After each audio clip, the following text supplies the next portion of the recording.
ध्येय दूर आहे म्हणून रस्ता सोडू नका. मनात धरलेलं स्वप्न कधीच मोडू नका. पावलोपावली येतील कठीण प्रसंग, पण यश मिळेपर्यंत हार मानू नका. चॅनेलमध्ये आपण बघत आहोत मराठीची सेंटेन्सेस आणि तीच सेंटेन्सेस इंग्लिशमधून कशी बोलायची ते आपण बघत आहोत. आणि व्हिडिओच्या लास्टला काही टिप्स, काही रूल्स मी सांगणार आहे. ते आपण फॉलो केले तर आपल्याला इंग्लिश शिकायला खूप त्याची हेल्प होणार आहे. तर चला आपल्या सेंटेन्सेसला सुरुवात करूया. आपलं फर्स्ट सेंटेन्स आहे, कृपया समजून घे. आपण जे काही रोज बोलतो ना, तीच सगळी सेंटेन्सेस आहेत. तर ते इंग्लिशमधून कशी बोलायची ते आपण बघणार आहोत. फर्स्ट सेंटेन्स आहे, कृपया समजून घे. कृपया समजून घे. बघा, असं होतं जनरली की आपल्याला कोणीतरी, आपल्या घरात मुलं असेल छोटं, तर ते त्रास देतं किंवा आपल्याला इरिटेट करतं. तर त्यावेळेस आपण त्याला बोलतो की प्लीज समजून घे मला, कृपया समजून घे. तर त्यासाठी कसं बोलणार आपण? Please understand. Please understand. Next आहे, तुम्ही कुठून आहात? तुम्ही कुठून आहात? सपोज आपण कुठेतरी गेलो आणि आपल्याला तिथे कोणीतरी विचारलं की तुम्ही कुठून आहात, तर ते सेंटेन्स कसं होईल इंग्लिशमधून? Where are you from? Where are you from? Okay. Next आहे, मी महाराष्ट्रामधून आहे. मी महाराष्ट्रामधून आहे. बघा किती प्राऊड फील होतं ना खरंच जेव्हा आपण बोलतो असं तेव्हा. तर I am from Maharashtra. I am from Maharashtra. आता आपल्याला आपली इंट्रोडक्शन द्यायची आहे. त्यांनी त्यांचं नाव विचारलं आणि आपल्याला त्यांनी त्यांचं नाव सांगितलं समोरच्या व्यक्तीने आणि आपल्यालाही आपलं नाव सांगायचं आहे. तर आपण बोलतो बघा की माझे नाव सपोज ज्योती आहे. तर कसं बोलणार? My name is Jyoti. My name is Jyoti. Next आहे की सपोज त्या व्यक्तीचा वाढदिवस आहे आणि आपण त्यांना विश करतोय. तर कसं सेंटेन्स बोलतो आपण मराठीतून? तुम्हाला तुमच्या वाढदिवसाच्या हार्दिक शुभेच्छा. तर इंग्लिशमधून तेच सेंटेन्स आपण कसं बोलणार? Wish you a very very happy birthday किंवा wish you a very happy birthday. Okay. Next आहे बघा, ह्या सेंटेन्सची तर आपल्याला नेहमीच गरज पडते. नेहमी कोणाचा आणि कोणाचा बर्थडे असतो तर आपण तेव्हा इंग्लिशमधूनच त्यांना शुभेच्छा द्यायच्या. ओके, म्हणजे आपली ही प्रॅक्टिस होईल. ओके. नेक्स्ट आहे, मी घरी असेन. मी घरी असेन. I will be at home. I will be at home. Suppose आपल्याला एखाद्या फ्रेंडने विचारलं की तू उद्या दुपारी कुठे असेल, तर आपण बोलतो की मी घरी असेल. तर कसं बोलणार इंग्लिशमधून? I will be at home. I will be at home. मी जायला तयार आहे. मी जायला तयार आहे. सपोज आई बोलते की चल बरं काहीतरी काम आहे बाहेर, तू जातोस का किंवा जातेस का? तर आपण बोलतो की हो आई, मी जायला तयार आहे. तर ते सेंटेन्स इंग्लिशमधून कसं होईल? I am ready to go. I am ready to go. Next आहे, आत्ता नाही. आत्ता नाही. Not now. Not now.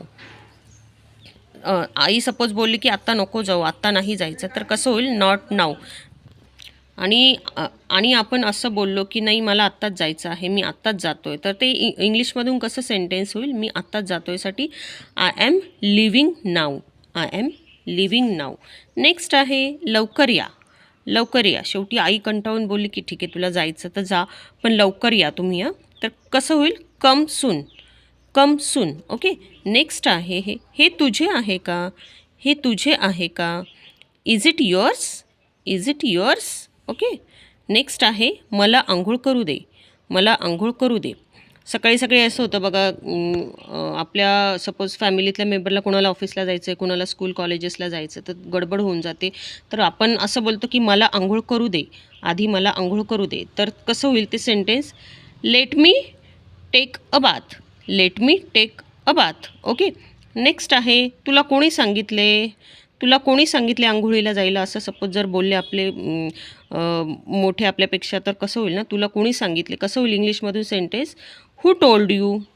Who told you? तुला कोणी विचारले? तुला कोणी विचारले? Who asked you? Who asked you? Okay. Next आहे, हे कोणी बनवले? हे कोणी बनवले? सपोज भाजी केली आणि खूप सुंदर झाली आणि आईने केली की बहिणीने केली आपल्याला माहीत नाही, तर आपण असं विचारतो की हे कोणी बनवले? तर who made this? Who made दिस? बघा तुम्ही याचा स्क्रीनशॉट क्लिक करून घ्या.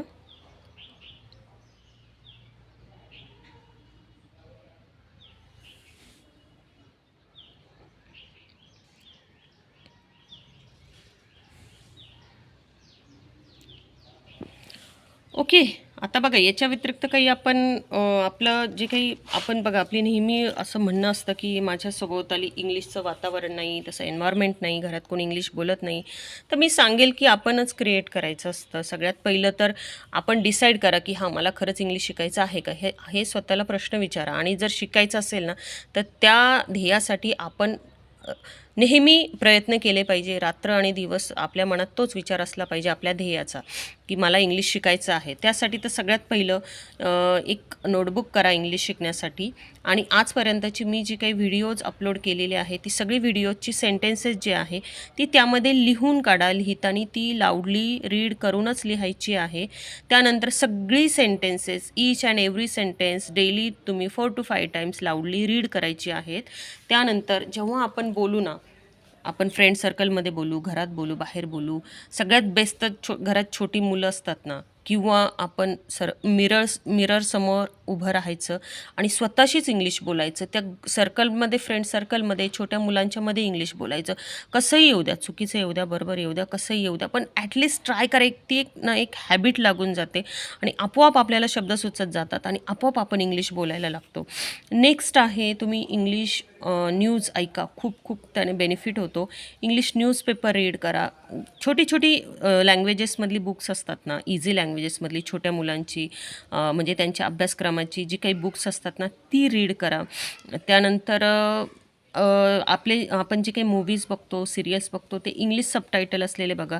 अशा पद्धतीने आपण जर सारखं आपल्या कानावरती इंग्लिश पडत गेलं ना, की आपण आपोआप ते शिकत जातो. बघा आपण गाणं कसं पाठ करतो, कसं शिकतो? पाठ करतो का आपण गाणं? नाही ना. वारंवार ते आपल्या कानावरती पडतं आणि आपण आपलं एक दिवस ते पाठही होऊन जातो. त्याच वेने आपल्याला जायचं आहे.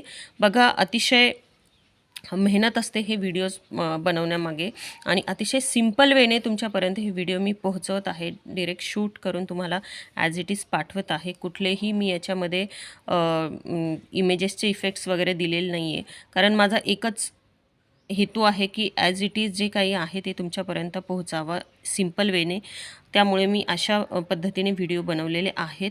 जर तुम्हाला हे व्हिडिओज आवडले असतील मनापासून तर चॅनलला सबस्क्राईब करा, लाईक करा, शेअर करा आणि ज्यांनी कोणी केलेले आहेत त्यांचे खूप खूप मनापासून धन्यवाद.